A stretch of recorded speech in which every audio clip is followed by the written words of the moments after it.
Okay, good morning everybody. As I said, welcome to our People Advisory webinar series. Today we're going to talk about the qualities of a great leader. So it's Janine Waters presenting to you here today. I lead our People Advisory group here in Sydney at BDO. Normally I would have with me my amazing People Advisory team, Marianne, Vanessa and Callie. However, I'm going to choose to believe that because I'm applying the qualities of a servant leader and enabling them to do their work, and they've all got some amazing projects they're working on at the moment, they all ditched me at the last minute and said it was over to me. So unfortunately, you won't get our normal chatty approach to this. You'll just get to listen to my voice for the next 30 minutes or so, but hopefully you'll still find it a great session. As per usual, I'll start with a few housekeeping tips to get us started. So you can access the presentation slides in the handouts pane that's shown in the example on the right there. All submitted questions will be responded to via email after the session concludes. However, I would always encourage people to just email us directly as well. You'll see on the end our email addresses, and you can also access us via the BDO website. We're more than happy to talk about anything that comes up in today's discussions. Or in the case of today's presentation. If you're having any technical difficulties, visit that link there, support.logmeininc.com/go-to-webinar. After the webinar, we'll be sending you a follow-up email containing the presentation slides, a link to the recorded session so you can listen to me as many times as you like, access to any of our past and details of our future webinars, and all of our contact details. So as I said before, please don't hesitate to drop us a line if you have any questions or areas that you'd like to discuss further after today's session. So today is all about talking about the qualities of what makes a great leader. And when I started looking at this particular topic for us, I started to think about where does that come into play with all of the different things we do from a people advisory or HR perspective. Recognising most of the people that are probably listening to me today are either leaders of businesses or in a HR team, or people who are aspiring to become future leaders in their organisation. So the diagram you have up there in front of you is what we tend to do when it comes to working with organisations around organisational performance. And what I find is leadership touches on nearly every aspect of what we do.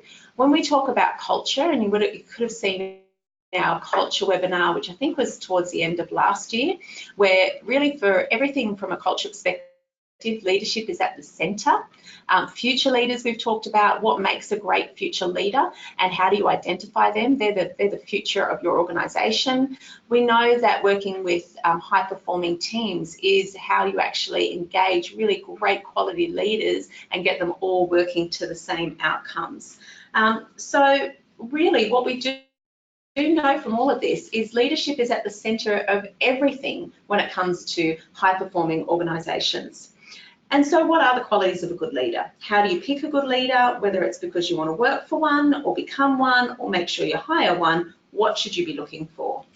And if it's around you, how do you actually start to examine your own leadership style and think about what are the areas that you could make improvements in? So when I start any of these sorts of programs, I'll always go and do a bit of a search on what's the current thinking. And as per usual, there's about 205 million results that you can find when it comes to leadership. And all of the articles are titled, you know, the 5 qualities of a great leader, 2 qualities, top 10 qualities, 7 qualities. And then there's a few different aspects that come into play. I'm not going to be able to tap on into today are all the qualities that make an exceptional leader. But what I am going to talk to you about are the ones that, in my experience, are the ones that really differentiate those amazing leaders from just good leaders. And for me, that's probably going to come to about 5 qualities of a really amazing leader. So why is leadership so important? Hopefully many of you will have read Good to Great by Jim Collins. The Good to Great book, they started with 1,435 good companies that were in the Forbes top 500 over a period of years, and they examined their performance over 40 years. They found 11 companies that during that period became great and examined what qualities the organisation had to get from being a good company to a great company. The book provides some excellent insights into a slew of dimensions that will help organisations grow and transform. But one aspect was consistent across all, and that was what Collins termed level 5 leadership in key positions, including the CEO at pivotal times of transformation for those organisations. Now, I'm not going to make this session today all about the in-depth details of that level 5 leadership concept. What I will say is that level 5 leaders display a powerful mixture of personal humility and indomitable will, according to Jim Collins. They're incredibly ambitious, but their ambition is first and foremost for the cause, for the organisation and its purpose, not for themselves. And you're going to see that come out in the qualities that we talk about today. While level 5 leaders can come in many personality packages, they're often self-effacing, quiet, reserved, and even shy, which is probably not what many of you think of when you think of an amazing leader. You often think of those really charismatic leaders that are able to bring you on a journey.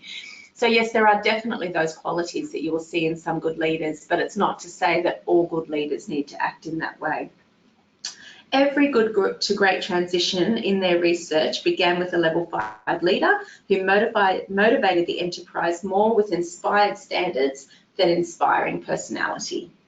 So what I want to do today is examine some of what I've seen in the very best leaders of organisations I've worked with or for. There's research that supports these qualities being important, but I'm going to confess to you, I have not focused on what each piece of research says. Frankly, I'd be here for the next 10 hours just trying to list the number of different pieces of research that have gone into trying to understand leadership. It is big business, really, and it's big business because companies are more likely to be successful if they're led by great leaders. We all know that. So today I'm going to focus on 5 that I've consistently seen in the best leaders I've had the fortune to work with. And I'm going to add that I don't think I've worked with more than 1 or 2 that have displayed all of them. They're a rare leader, I'm very sure, and I doubt many of you have experienced one that espouses all of these qualities. In fact, a lot of my learning comes from seeing the opposite qualities and watching how they have an impact on an organisation. And I've worked with some doozies, I have to tell you. So we'll get to sort of talk through some examples of leadership qualities as we go through today. Overall, though, I hope today's webinar gives you some good insight into what to look for in a leader and what to focus on when developing your own leadership style. Now, I'm going to pause and just say, before we get started, I had a session years ago where they asked everybody in the audience to just stop for a minute and just get a picture in your head of the best leader you've ever worked with.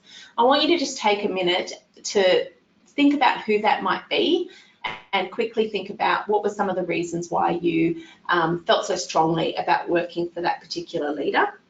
And then have them in your mind as we go through today's session and think about whether the qualities that I talk about resonate in relation to that leader.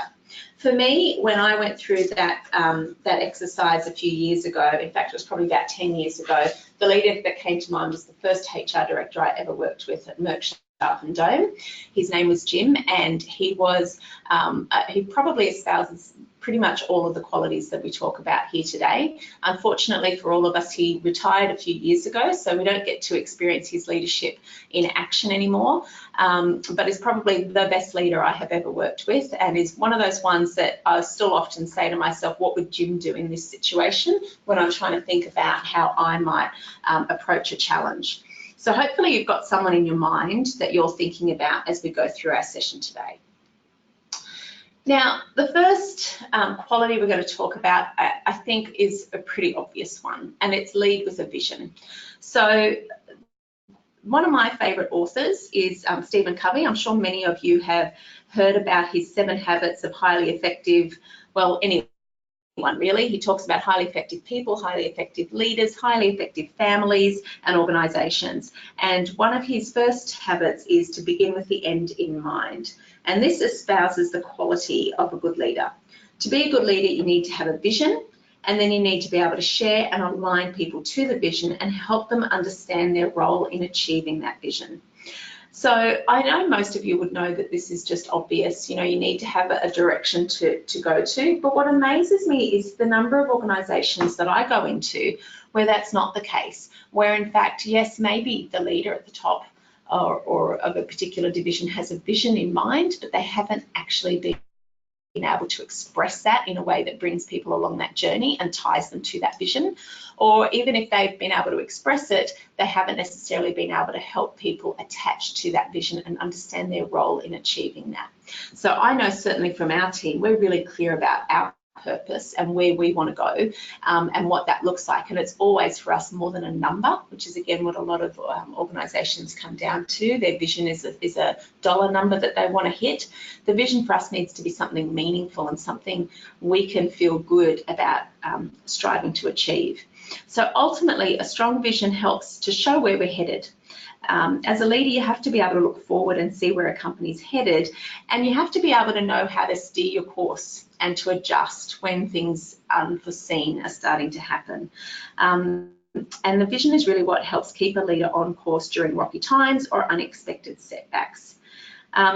The vision also provides motivation and inspires us to keep on going. Have you had a day where you've come into work and you've had that where things aren't going quite well and you start to feel like today's really not working to the stuff that you love to do? It's the vision that you have in mind and the understanding of how you're tracking towards that vision that often helps us level set and go, okay, we can do this, and to get back together as a team and help us strive towards it. Please excuse any background noise. We do appear to be near a construction site at the moment. I don't know if it's coming through on the speakers there for you. So a vision provides that motivation and inspires and helps us keep the end result in mind. It needs to be strong enough to carry us through to the end. Otherwise, there's every chance we'll stop short of our goals. Anybody had that time when you go, I'm going to get on board and I'm going to, you know, I don't know, train to run a marathon or whatever it is, and without being really clear about what that vision is, after a couple of weeks, you're not quite driven by it, and you know, a few weeks later, you've started to drop all your training sessions, and all of a sudden, that vision doesn't really seem to work for you anymore, and you've managed to let go of it. A really strong vision, one that everybody really connects to and with your team, will actually help you go through those times when motivation wanes and get you back on track. And a vision will also provide focus.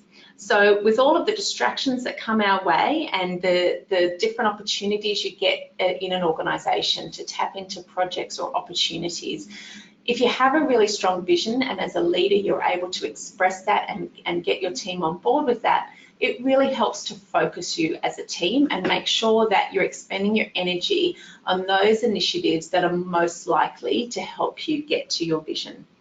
And finally, the vision gives us meaning and purpose. As a leader, it helps you to see the end results of your efforts, and it gives you your reason of why and understanding what it is that you want to do. So for me, any leader, any good leader, has to start with a vision to enable them to move forward and help a team move forward. The next one really resonates with me. I hope it does for you, and it's check your ego at the door.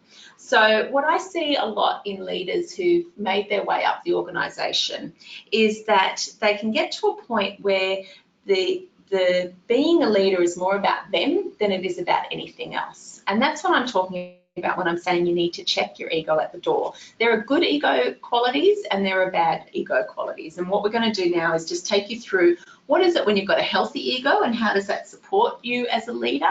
And when your ego becomes overinflated, how can that actually trip you up? So for the sake of this conversation, first we're going to start talking about what does that unhealthy ego look like? That's that overinflated sense of self. And the more narcissistic leadership qualities you may have experienced in some leaders are likely to come from this space. When ego is overinflated, you can see behaviours such as an unwillingness to listen to others. My way is the right way, or I have all the answers type attitude. For these leaders, the attraction to the leadership role is to be in the spotlight in some way. It's to achieve the kudos, to bask in the glory of the hard-won position, and to achieve the top and the pinnacle of their career. For leaders who are me-centric, really it's all about them. In fact, you'll find with this type of leader that if something goes right, it's usually because of them, and they'll stand up and take the applause. But if something goes wrong, they'll point the finger at somebody else. This is the ego that needs to be checked at the door. Taking on a leadership position with the idea that it'll give of what it will give to you is unlikely to drive a balanced decision making, build relationships, and get people on your vision journey.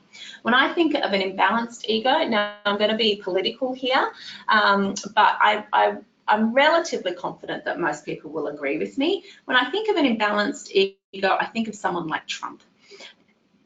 Now, the way he presents himself is rarely with humility and a willingness to learn from mistakes. And you can see time and time again his focus on pushing out blame and taking kudos for anything that goes well. When you look at the alternative, leaders with a healthy ego are confident but appropriately so, and it's balanced with a humility, and that's the sort of level 5 leadership quality that Jim Collins talks about in Good to Great. So a leader with a healthy ego is readily able to admit mistakes and learn from them. In fact, leaders with healthy egos are very committed to learning. They don't think they already know everything.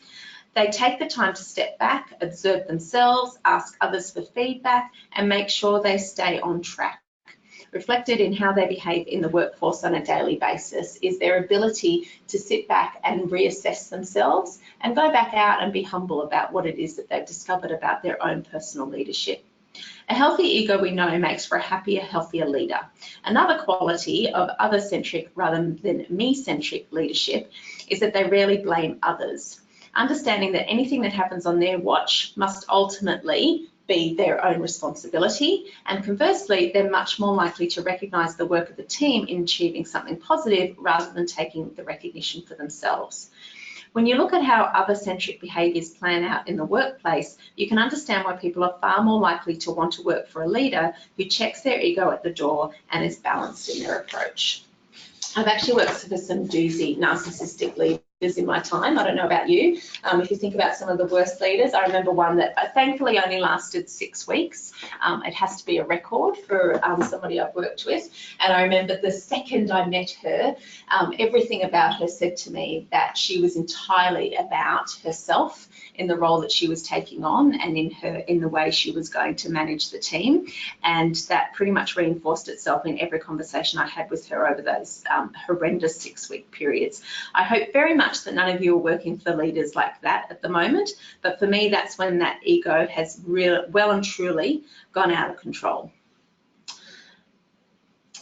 The servant leader that I want to talk about now really is a progression of what I'm talking about previously around keeping the ego in check. This is really servant leadership, and it focuses primarily on the growth and well-being of the communities of the people to which this servant leader belongs. So while traditional leadership in the past generally involved that sense of the accumulation and exercise of power by someone on the top of the pyramid, servant leadership is very different. The servant leader shares power. They put the needs of others first and help people develop and perform as highly as possible. So Robert Greenleaf talked about this in his essay on the servant as leader in 1970, and there's been a whole lot of other writers who've spoken about servant leadership. Interestingly, so I worked for Johnson & Johnson for 10 years, and Robert Wood Johnson, who wrote the Credo, from my memory, and I have to say I Googled endlessly yesterday trying to find this, he also wrote something called the Management Manifesto or something similar to that. And this was back in the 1940s when leadership probably was far more autocratic, and essentially it espoused a lot of the qualities that we talk about in servant leadership right back then. And it's really about that role of a leader is to remove obstacles from the path of others and to help them be their best, recognizing that if you do that, ultimately you're going to drive performance for the individuals in your organization and for your organization as a whole.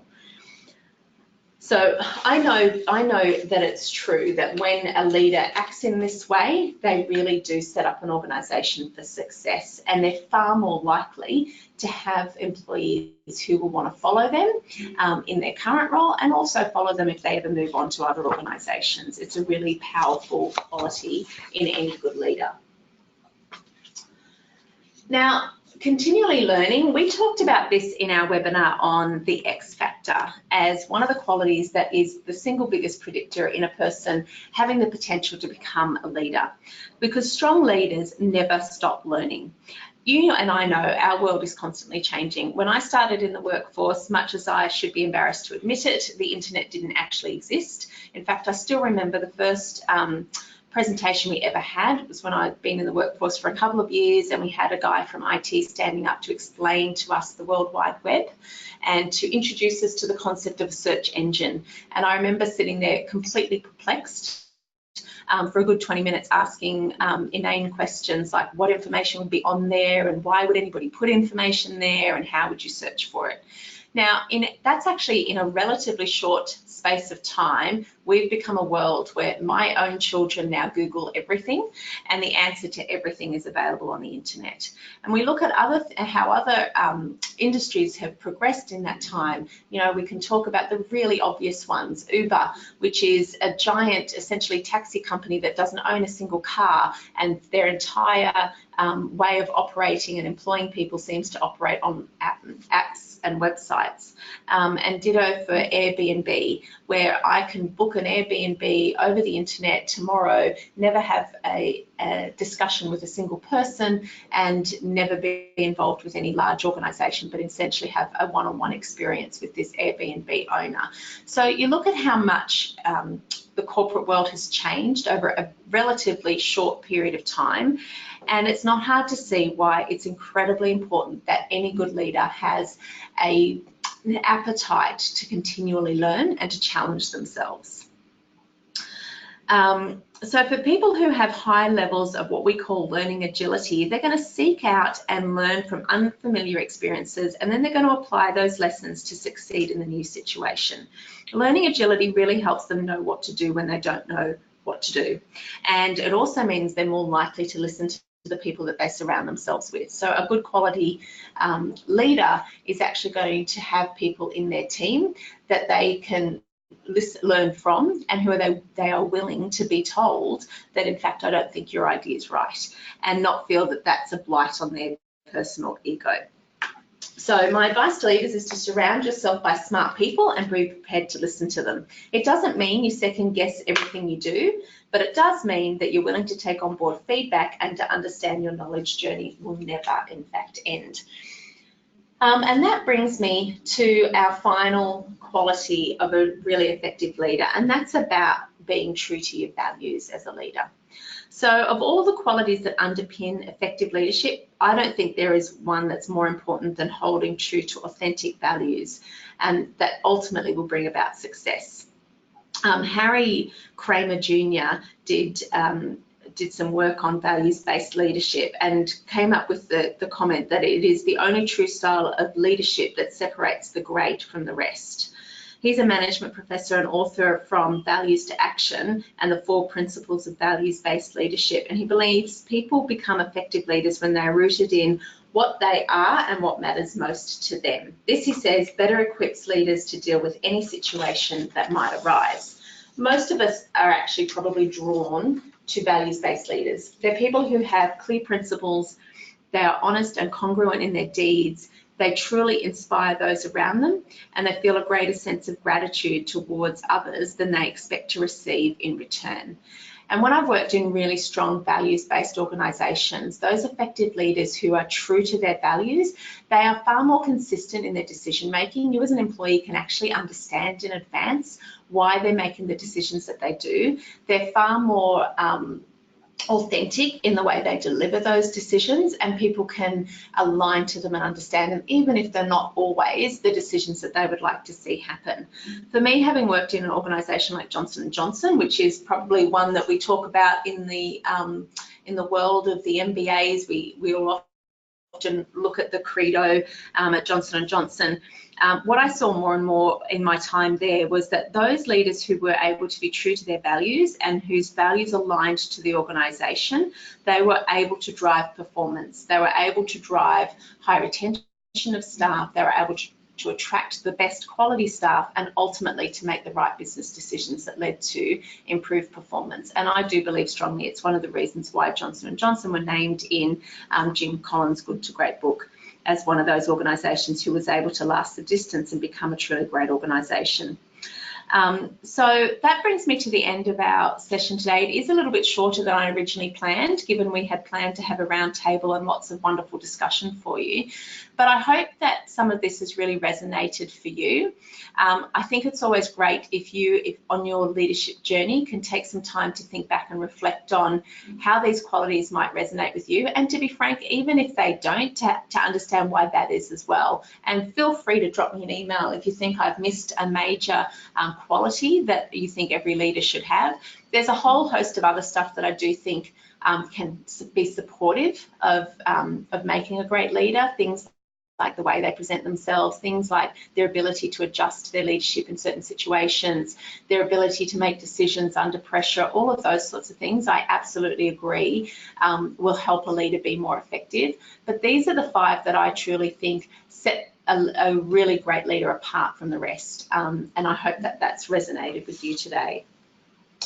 So I do have our contact details up on the screen here. If you do want to email me to have a chat about this or any other topic that we've talked about in our past webinars, and you can see Marianne, Vanessa and Callie up on the screen there as well. I would also encourage you to come and join us in some of our upcoming webinars, or definitely go and tap into some of our previous webinars. The one I referred to specifically here around learning agility, we did back in February, and we really do a deep dive into that. And we do some deep diving into capability ready as well, that might also be relevant for those of you who are thinking about how you develop great leaders in your organisations. So by all means tap into that. And then I do just want to flag to you that our next webinar on the 26th of September, it was originally going to be on the topic of contract inclusions. We had a bit of a look at that and decided the ones that are really getting the interest from you are more about these higher level strategic initiatives and areas. So we've shifted that to qualities of an effective HR function, and we've done a lot of work on helping HR functions become more effective in supporting businesses achieve their strategic direction. So hopefully you'll enjoy that in September. If you're deeply distressed about the change in topic and we're really hanging out to hear all about the contract inclusions, don't hesitate to drop us a line and we can certainly support you on that topic as well. And finally, I will leave you with our disclaimer. Obviously, we always prepare our webinars with the utmost thought. However, these do reflect our personal views. Even when they are based on research, we take the research that we feel is most relevant and applicable. So yes, please take this disclaimer in the intent of which it is meant. Thank you again for your time today, and I look forward to catching up with you later in September.